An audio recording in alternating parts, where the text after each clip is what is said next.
So hello guys, what's up and welcome back to my YouTube channel. It's me, your girl Barrister Neze, and this is Nezeville. If you grew up when Nollywood was Nollywood, I don't mean now where the criteria for stardom is getting a chemical peel and doing BBL. No, when it took talent and exceptionality to make it in, then you should know Stella Damascus. We met at his homecoming party, and before long we were married. But wait, aside from the Egyptian pyramids and other wonders of the earth, I think we just recently uncovered another wonder. My people, do you know that Stella Damascus's real name is Stella Damasus? Stella Damasus. Not Stella Damascus. I am not taking it. I am not having that name. So Stella, one name, your name remains Stella Damascus. If you're just finding this out, please drop in the comment section if you've always thought that Stella's name was Damascus. And if you do not like us calling her Stella Damascus, then go to court. So Stella ventured into Nollywood along with the likes of Genevieve Naji, Omotola Jalade, Stephanie Okereke, and the likes. You know that era. And boy, oh boy, we fell in love with her looks and her talent. Is it when she takes up those love roles with RMD? Or is it when she delivers her crying roles? Perfecto. Stella always executed her roles with apt precision. This Delta State's beauty did not debut into the entertainment industry via acting. Her first love was singing. She started singing right from when she was in primary school all the way to secondary school. And at the age of 18, she began singing in a band. From singing, this talented beauty delved into show hosting. She would get show hosting gigs here and there, get invited to host events. She even had a TV show sometime, a TV show called Changing Lives, which aired in Ghana and in the UK. Stella was a natural, completely born for the arts. And it was no wonder at all when she incorporated acting into her portfolio. Even as an actress, this theatre arts graduate from the University of Lagos was outstanding. She first appeared in a movie titled Abused in 1992, but the one which shot her to fame and stardom was her second movie, Breaking Point, which was produced by the legendary MME Song. And ever since then, Stella had never looked back. If you're not acquainted to some of Stella's masterpieces, at least Widow is certainly one that will ring a bell.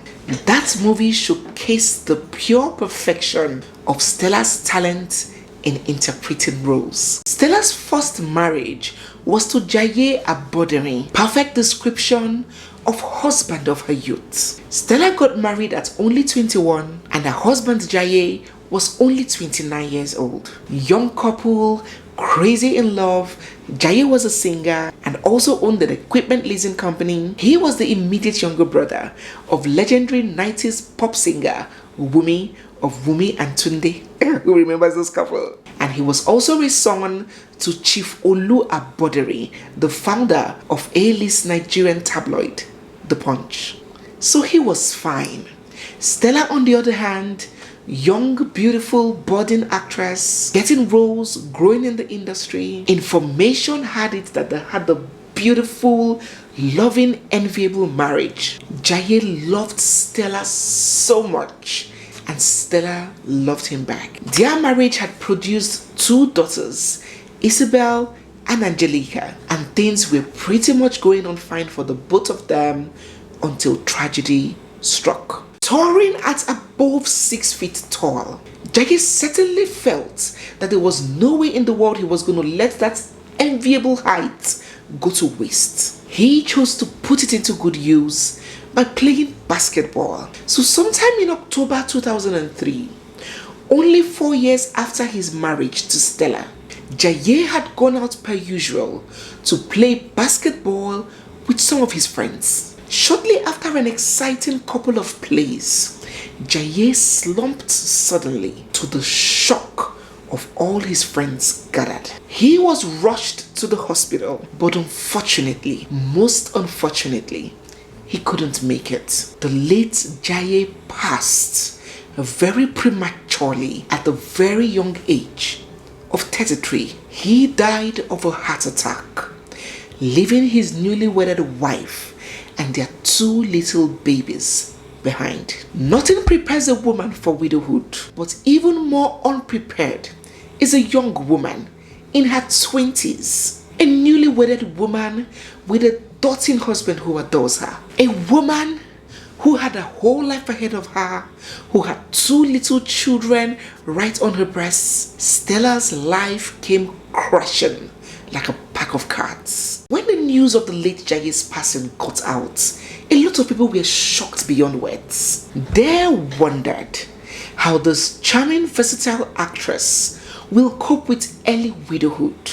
But guys, there was a lot more to cope with. Life after the late Jaye's passing was not easy at all for Stella. Several reports had it that Stella was accused by her husband's relations, her in-laws, of having a hand in her husband's death. These reports stated that Stella's relations accused Stella of being promiscuous, sleeping around, having affairs, and that her promiscuity had put a very big strain on their marriage, on her husband, deteriorating his health very fast and eventually leading to his demise. And despite there weren't concrete substantial evidence to support these claims, these rumors spread like wildfire, putting even more strain on an already grieving young widow. So Stella went ahead to mourn her late beloved husband very deeply. She never failed to grab any available opportunity to recount how much her late husband loved and adored her. She always insists that she would never ever be able to forget him. And even up till date, she takes to her social media accounts to celebrate his posthumous passing on its anniversary every year, paying warm and very heartfelt tributes to him. But just as they say, man no die, man no rotten. 3 years after her late husband passed, Stella decided that it was time to move on. It was time to find love again. It was time to give marriage another try. Besides, she was very young and she had little children who needed a father figure. She was convinced to get married again, and so she did. She met and got married for the second time to Emeka Nzeribe. Emeka is a media and advertising expert. He is also the younger brother to politician and ex-senator Otto Nzeribe. When Stella had started seeing Emeka, she felt attracted to him in several ways, but most especially mentally. Well, so she said. In an interview that she had granted, she said that she felt that Emeka was her soulmate. He does the same thing she does. They were both intelligent, so similar, shared the same vision, they talked the same, had the same approach to life. You know that feeling when you just meet a guy and you guys are vibing, like you guys are just, flowing like you were made and born for each other. Before she speaks, he takes the word out of her mouth. Before she could finish thinking, he has voiced her thoughts out for her. Both of your antennas are just connecting on high frequency. So it was, according to Stella, for her and Emeka. Now, aside from these physical signs, Stella also claims that she had dreams and visions that she now says she misinterpreted. Dreams and visions which she said at the time she interpreted to an endorsement by the heavens. Something like a spiritual sign, a spiritual go-ahead. She fell for him hard and heavy, and she could vouch for their compatibility. But she was highly mistaken, because only 7 months after they tied the knots, only 7 months after their marriage, Stella and Emeka's marriage packed up. Now, although Emeka never came out to give account of the reasons for their divorce, Stella sort of hinted at it. She hinted on emotional, mental, and psychological abuse. In a post she made on social media, she had this to say: "Throwback Thursday to this photo shoot I did in my house in 2009. Isn't it crazy that what the world sees in this picture is a happy, smiley and confident Stella? But up till today, no one knew that just before I came downstairs, I had cried in my bedroom because of my man at the time. I had scars, but they weren't visible. Domestic violence isn't always physical. It can be mental and psychological. Verbal abuse can just be as deadly as physical abuse. And then she directed people to click on her link to read whatever she had put up. So that message was clear as crystal. So despite Stella hinting that non-physical abuse was the reason for the crash of her marriage, a lot more people had other theories. Some claimed that Emeka was a gold digger, that he was taking financial advantage of her, that she was the one housing him and paying his bills, he moved into her mansion in Lekki, and all of that. There has neither been any word by Stella or Emeka to confirm or refute these claims. But all in all, that marriage packed up in just about half a year. So that chapter was closed. Stella moved on with her life, went back to acting and doing her thing. And if there is anything Stella is that one person that would not let her experiences deter her from finding love or giving a relationship another try. She is not one to be demoralized or deterred by her bad experiences with men and marriage. A few years after Stella's marriage with the maker came to a crash, Stella gave love another chance. The citizens of the internet woke up one cool and cozy Hamilton morning to find Stella matching outfits with this middle-aged, dark-skinned, handsome man. We were just about to chorus congratulations, Stella, but we hurriedly swallowed our words, almost choked on it when we looked closely and discovered that the man in question was a married man. Somebody's husband. No. Not just somebody's husband. The husband of her friend and colleague, fellow Nollywood actress, Doris Simeon. So Doris was an actress, still is an actress. Cool, calm, level-headed and loved by many. She started her acting career playing the role of a secretary in popular Nigerian TV soap opera Papa Ajasko, and from there she moved into acting Yoruba movies. She met her then husband Daniel Ademiloko right on the set of a movie, and they kicked off their romance almost immediately. Daniel was a director, a filmmaker and a cinematographer. Their romance progressed until the level of marriage, and their marriage produced a child, a son. You see, Daniel and Doris's marriage was the envy of many. They seemed to so very well be taken to each other. They seemed so perfect on the outside. So it was a big surprise when Doris, in this very shocking interview she granted, opened up a jar of maggots that existed in her marriage with Daniel. According to Doris, her and her husband were best of friends. She didn't even suspect, she didn't have any reason to suspect that he was seeing another woman. She explained that when their issues started, she would constantly beg him for reconciliation. She was an orphan. She had no other place to go. She had no other presence. He was her all in all. She would press for mediation and reconciliation, and when he wouldn't budge, she would run to his own family because she didn't have anybody. And when his family tries to intervene, she said at some point he would stop taking their calls. She involved their pastor to no avail. She suggested counseling, marriage counseling, but he declined. She said that he would leave the house for days and will not take her call. He would accuse her of nagging and policing him. He would stay away from their home for days and show up like a stray cat, and she would take him back home. She kept on hoping and praying that he would change, but what happened next hit her like a tornado. On this fateful day, Daniel told his wife Doris that he wanted to go see his mother, and he took their child along with him, a 2-year-old boy. Now Doris didn't suspect anything, understandably so.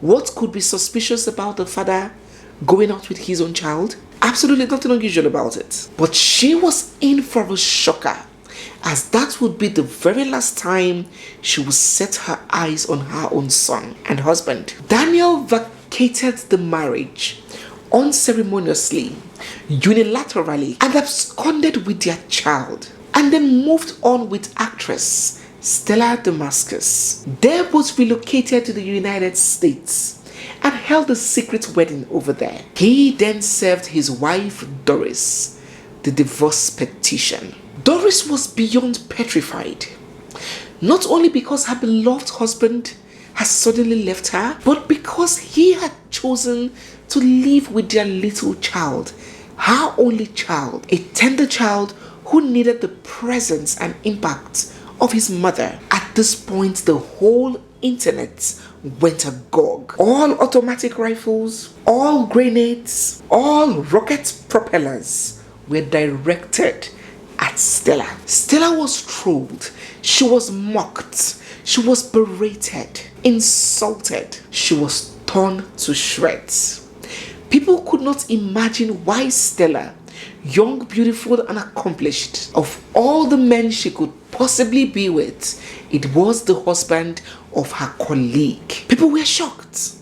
Worse is that Stella even admitted to being friends with Doris. Not like best friends, go every day on a coffee date kind of friend, no. But they had a relationship, regardless of how surface it was. A marriage that was not completely dissolved. A marriage that the man ran away with a child without the mother's knowledge or consent. Why would Stella choose to be with this man? She faced truckloads of criticisms, but Stella could not be bothered. In her defense, she had this to say: how is it possible to go to somebody's home and take a man and take his son away from his home and say, follow me? Let us assume you're a man, and according to their story, he is happily married inside his home with his family. And I walk into that home to forcefully take a man, able-bodied man, and a kid away from somebody's hand, and you are there looking at me?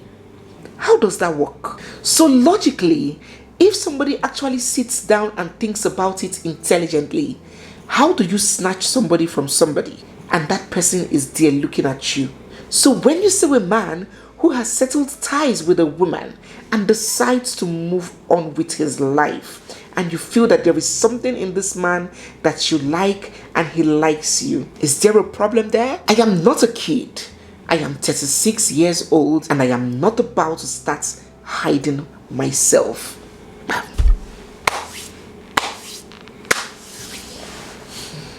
And people are like, hell, oh Diego. People are like, why is it that women in this kinds of situation cannot see beyond their atrocities, do not have any conscience, would say and do anything in the world to justify their indiscretion? They were like, so Stella sees nothing wrong in what she did in this situation? Wow. So Doris threw in the towel. The case was in court. She moved on with her life as a single mother, and Stella proceeded unperturbed with this man, loving up, doing movies together, embarking on joint projects. They were basically telling everybody to suck it up and move on. But people were like, we laugh in French. 6 years after the very controversial marriage between Stella and Daniel, word got out that there was fire on the mountain and everybody was running. The marriage between these two lovebirds had ended in divorce. Stella took to social media to post this: narcissists demand your loyalty and respect without reciprocity. They'll become infuriated if you question them, and their contempt will be expressed with rage. The silent treatment, patronizing, gaslighting, etc. When the relationship ends, you have to reset your brain to communicate without fear of a psychological assault. This assault is assaulting. These nuclear weapons and bombs are bombing. And Daniel fired back. He said, be sure that the driver of the motivation vehicle you are jumping into is not blind. Your therapist might be the one needing therapy. Shots fired. A closer look at their Instagram pages also revealed that they had followed each other. And now, to solidify and give full credibility to all the words making out, Stella has now granted an interview where she has admitted that the marriage between her and Daniel has indeed hit the rock. Oh my God. People are like, oh my God. This man has a pattern. He told Stella that the same broom, that Yoruba adage, you know the adage now, the same broom they used to flog the first wife is waiting. The same cane, or is it broom? Which one? Let me know in the comment section. The same cane that was used to flog the first wife is waiting for the second wife. We told Stella, but she's not listening. Edele exam result, or the same way this man sneaked out of his first wife's life and came to cling to you, and you were happy, saying, men are allowed to move on. That is the same way this man sneaked out on you, and you found out that the marriage has ended on YouTube, social media. Trust me, guys, divorce is a very messy thing, and no one is excited to hear about it. But when it came to Stella's case, oh my God, a lot of people drank to it in sheer celebration. They were like, this is nothing but karma. What goes around certainly comes back around. You moved in, started dating, and got married to a man who just dumped his wife of many years unceremoniously and disappeared with their child, and you felt that man is okay because he was on your side at that time. They were like, what exactly were you expecting, girl? Happily ever after? A lot of people were not sympathetic towards Stella. That's putting it mildly. In fact, they were very excited that that marriage has crashed, and they likened it to the Yule, Judy and May situation going on right now. So two different schools of thoughts have come up.